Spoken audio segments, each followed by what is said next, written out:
say bananas, you say peppers, and it's me, Scrunchy Girl. Oh my god, can you imagine if that was like my screen name? Like Scrunchy Girl 99. First of all, today's video is a tea vlog. I literally just feel like chatting with you guys, but I'm opening up this video with a discussion on scrunchies because I have a couple of new varieties of scrunchies coming in from Amazon, like silk scrunchies. It's actually the brand Silk, but I also do think the product is made of silk.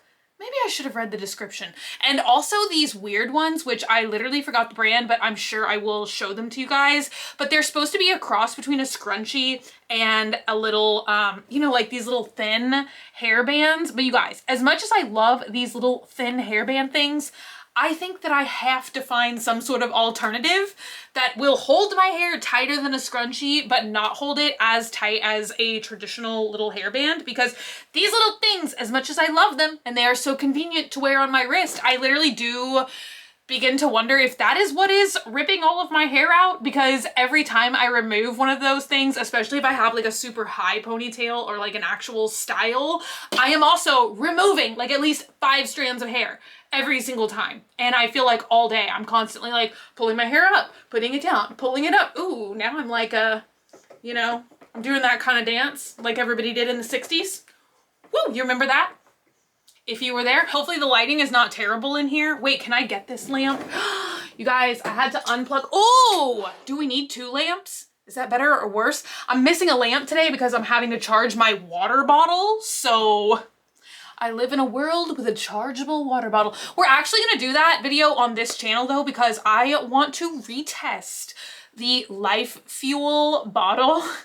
Do you guys remember that one? I think we did that like 2 months ago on my main channel. It was like that weird water bottle with the pods on the underneath, but I ordered fresh freaking pods. I haven't looked at them yet. Last time we did, you know what? I'll talk about that in that video just in case you guys care. Oh, can you even see? You probably can't see now that there's not a mountain of trash. There's just an Instax camera here.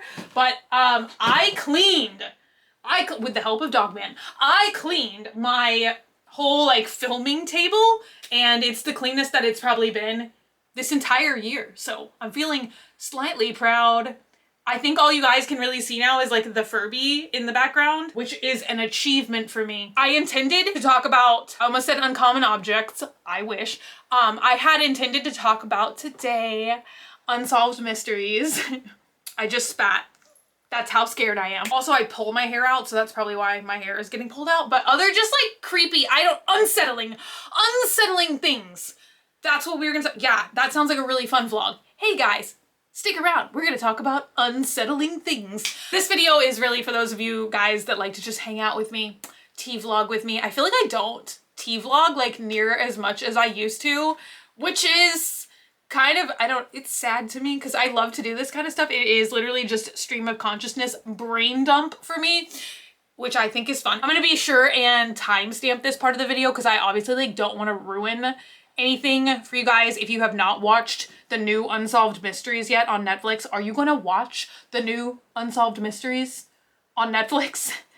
I don't know why I thought this would be a good idea. You guys, I just speed ran through the entire new Unsolved Mysteries on Netflix experience because that is who just like came out with an all new Unsolved Mysteries, which I don't know why I thought it would be a good idea to watch this show, honestly, because that show used to scare the out of me when I was a kid, which it is odd that a show honestly scared me when I was younger because I used to watch I literally watched nothing but like weird spooky things like Tales from the Crypt and like all kind of stuff that probably children don't normally watch. There was one weird show called American Gothic. I do not think it was popular. I think it was one of those shows that came on and it was so badly performing that after like the first 2 or 3 episodes, they just literally canned the whole season, I think, like mid-season. I don't even think they finished like showing all the episodes that they had filmed. I'll see if I can find like a trailer or a clip, but there was this girl and it scared me. It scared me so bad. I don't know why, but she was like, there's someone at the door. There's someone at the door. Do you remember this? Were you also traumatized by this? Anyway, that show, 2 episodes, traumatized me till this point. And Unsolved Mysteries. It was just literally something about the theme music that just made my skin crawl and made me throw up in my mouth a little bit. I just always like had built up Unsolved Mysteries as like the worst, the most unsettling thing you could possibly watch. I used to never watch like true crime television, but then I somehow discovered, which I haven't watched this station forever, it's like a investigation discovery. Oh my God, I'll pretty much watch anything that comes on Investigation Discovery. And so then like last year or something, I think either Amazon Prime or Netflix just dumped the entire like original Unsolved Mysteries on some streaming service. And so I remember asking Dogman, like at some time last year, I was like, can we just turn on Unsolved Mysteries? I want to see if it's as scary as I remember. And then like I literally loved watching the original Unsolved Mysteries as of like last year. And somehow the theme music became like calming to me. Like literally we would put it on and like go to sleep at night. So big jump. So I guess that's why I was like, ew, new Unsolved Mysteries. I'm gonna love it. But these Unsolved Mysteries, for whatever reason, like they're just hitting me in a weird way, I guess. Well, I mean, they are talking about like really true crime type stuff. Probably the most intense Unsolved Mysteries that but I feel like that's everything today, okay? Or am I just a baby? I feel like stuff back in the old days used to be back in the old days. Ugh. Can't believe I'm describing the early 90s as back in the old days. Don't you guys just feel everything now is ramped up so much, or am I just elderly? Like, I feel like stuff that used to be like creepy and unsettling and true crime and horror movies and gory stuff back in the day that everyone was just like, oh my God, it's so shocking. Like now it's like, I don't know, turn your skin inside out. Horrifying, suspenseful, right? It's like everything is so much more intense and I guess less censored is a good way to put it. I mean, plus like with the addition of like streaming services, I feel like obviously you can talk about things in much more depth than you could on like normal, you know, television, like CBS or something. Anyway, I'm gonna talk about one particular episode because it has stuck with me. Oh, it is just, I'm not gonna talk about it in too much detail because like I said, it is really gruesome, total like true crime thing. But I think it's the third episode. It's the episode where they're speaking all in French. But I'll just tell you guys, it's about a guy whose family, like I guess they are in French aristocracy and they can trace their lineage all the way back to being Musketeers, which I know I've talked about this before with you guys, or I think I've talked about like Count of Monte Cristo more because that's what this tattoo is for, but I grew up literally obsessed with all of that stuff. Like Alexandre Dumas books were my thing. I read all the Musketeer books, for which I think there's 4. We're talking about a long time ago. I should pick those books back up and reread them, but like I feel like my entire like growing up was just like just idolizing Musketeers. What is that? What does that even mean? People, I feel like, just build up these romanticized notions of like cowboys or pirates or something like that. For me, Musketeers. I'm just always like, oh wow. They're all amazing people. I don't know. Like I literally was so obsessed with like France and French history. I know I've talked about this before. Once again, this is like a giveaway, kind of a giveaway. So if you want to watch the episode, like I'm not gonna spoil it too much, but to just think of somebody related to, he had like a signet ring, I think is what they're called. You know when you've got like a coat of arms or something on a ring, I think that's called a signet ring. And he even had that was like, bam, Musketeer family, read 'em and weep, you know, like that kind of stuff. And how can you be from that and do something so vile and heinous? How? It's just mind-blowing. It's like I just found out Santa Claus isn't real and my mind is blown. Granted, I mean, he wasn't a musketeer, but do you know what I'm saying? Like, just how do you have that same, that sounds creepy when I'm like, how do you have the same blood? But do you see what I'm saying? Do you see what I'm saying? Am I crazy? First of all, that's not a show that you should like speed run through. Do not watch all 6 episodes of Unsolved Mysteries back to back. I'm literally, now I'm like kind of selling you on this show because I'm presenting it to you as a challenge. Like, you can't do it, but you definitely can. You just might be like me and you're just like, ugh, like just, I don't know. I feel weird on my insides. They were definitely all disturbing, but I think that that one just really stuck with me because of my own romanticized notions. And so, yeah, I don't know. Like, I literally just cannot stop thinking about it.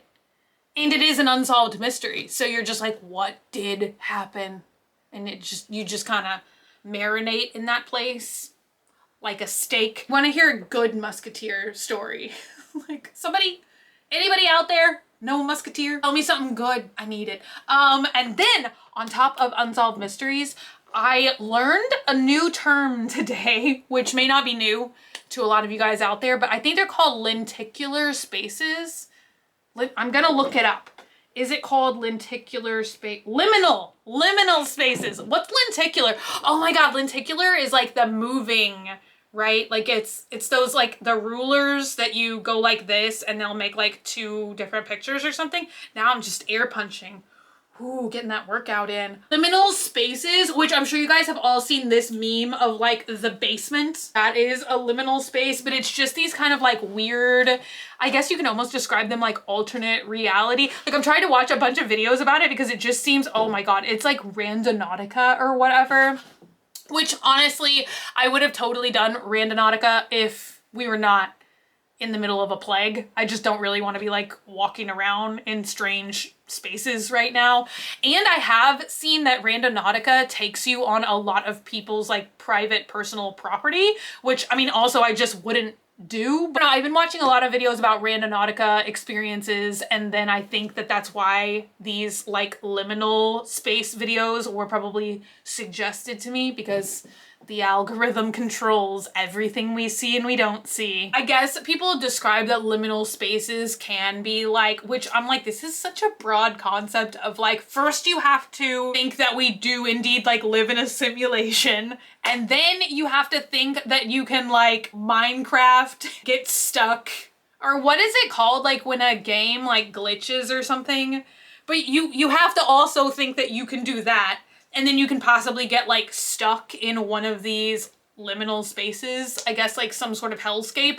But everybody shows that basement, okay? And they're like, oh my God, isn't it so terrible? And it literally kind of looks fun to me. I mean, first of all, it has kind of like that old world charm of like, it looks like some kind of weird store basement of the 90s. And I'm like, I feel like you could put me in a room like that and I would just have nonstop imagination fun. I guess I can still tap into that from when I was little, but like you could literally put me inside of a closet and I would be like, I'm in a magical wonderland. I don't know. I can just like think myself into a better place. I don't know. I can't always do it. I definitely could do it a lot easier when I was a kid than I can now. But I feel like this, oh, like kind of having deja vu right now, because I feel like we also talked about this in terms of like music and how for whatever reason I will listen to, well, I feel like once again, I did this a lot more when I was a kid because, you know, my parents would always be like driving me around from place to place and I'd be there with my freaking Sony Walkman back in the cassette days, or my Sony Discman back in the CD days, and I would just be like headphones on listening to music for long periods of time, driving wherever we were driving. And so I just had a lot of time in my own head and I would listen to these songs on repeat, on repeat, on repeat. Especially, this is like full circle too, coming back to the whole Musketeer thing, because I listened to classical music and I was like reading all these old kind of books, and so my mind would just like, it's almost like I could just put myself in an alternate reality of imagining, like if I could write my own scenes in a movie, or sometimes I would like write my own music videos in my head and I can like recall those exact, even still to this day, I can listen to some of those songs and like remember what I was thinking way back in the day, like whatever kind of movie I had written in my mind. It's a weird thing. So I feel like I can kind of close my eyes and just make a whole like movie or whatever. So I'd probably be okay in the liminal basement hellscape, just imagining my own world. Wah! I feel like that is it. Except for I'll go ahead just on the outro, I'll tell you guys it's upcoming on Grav3yardgirl, but the video that I have been struggling with for days, I don't think I've ever done so much research for a product to get a product to work, and it's gonna be so embarrassing when I tell you what it is, because it's another water bottle. I don't know why lately I feel like this has been the summer of me constantly wanting to try out different hair products and different water bottles. Like, why? Oh my God, if I ever made merch, that's the summer of water bottles and hair. That sounds creepy. I have been trying to get this freaking circle water bottle to work, which that, just me saying that out of my mouth is so embarrassing that I can't get a water bottle to work, because this one is not like a technical, or it's not like a automated, electronic. It's not an electronic water bottle. So you'd think I would know how to drink at a water bottle at this, wait, what do they call it when you're elderly? Tender age? At this tender age? Or is that when you're a kid? What do they call it? You know, when you're old. Even though, I don't know, I love joking about that and I hate joking about that. I feel like I've always joked about like, oh, I'm 900 years old because I'm a vampire. I'm joking about it. I feel like I hate when everybody acts like you're just a freaking ancient mariner when you turn 30. Like, I feel no different now than when I did when I was 20. Like, I don't understand why now everybody acts like you're just an elderly skeleton when you turn 30. Like, just life over, right? Does anybody else get that? Like, I feel like now more than ever, we should kind of not think of age like that, because people are living like so much longer. Like, yeah, okay, if we were in the Middle Ages, yeah, 30. Old, no good. But like now, I feel like 30 is like usually not even halfway through people's lifespan. So like, how is that old? I don't know. I don't feel any different. I don't feel old. Like, I'm gonna dress more punk than ever. Billy Idol, move over. I don't know why Billy Idol is like my fashion inspiration lately. I'm just like trying to, no, I'm not trying. Let me tell you what I'm trying to say with my mind. Anyway, you guys, as normal tea vlogs go, today was very, very rambly. And I think I forgot to sippy even one time, but hey, it's never too late to sippy. So let's do that now. Sippy. Oh, that was way too big of a gulp. You guys, my throat just expanded like a snake. Like, if you ever see a snake, do you know what I'm saying? When they do that thing and it's like that's me, but with iced coffee instead of eggs. Is that what snakes are eating? Do snakes eat eggs? Do you feed it eggs? What do you feed a snake? Anyway, snake food talk. That is what we have concluded today's tea vlog with. But anyway, you guys, I hope y'all had fun hanging out with me today, just chit-chatting, and I will see you guys again very, very soon. And until I do, stay happy, stay healthy, stay sassy, stay banana peppery. I love you guys so much, and I will be back maybe tomorrow. Probably tomorrow on my main channel, if not on this channel again. You never know with me. Anyway, I love you guys. Bye!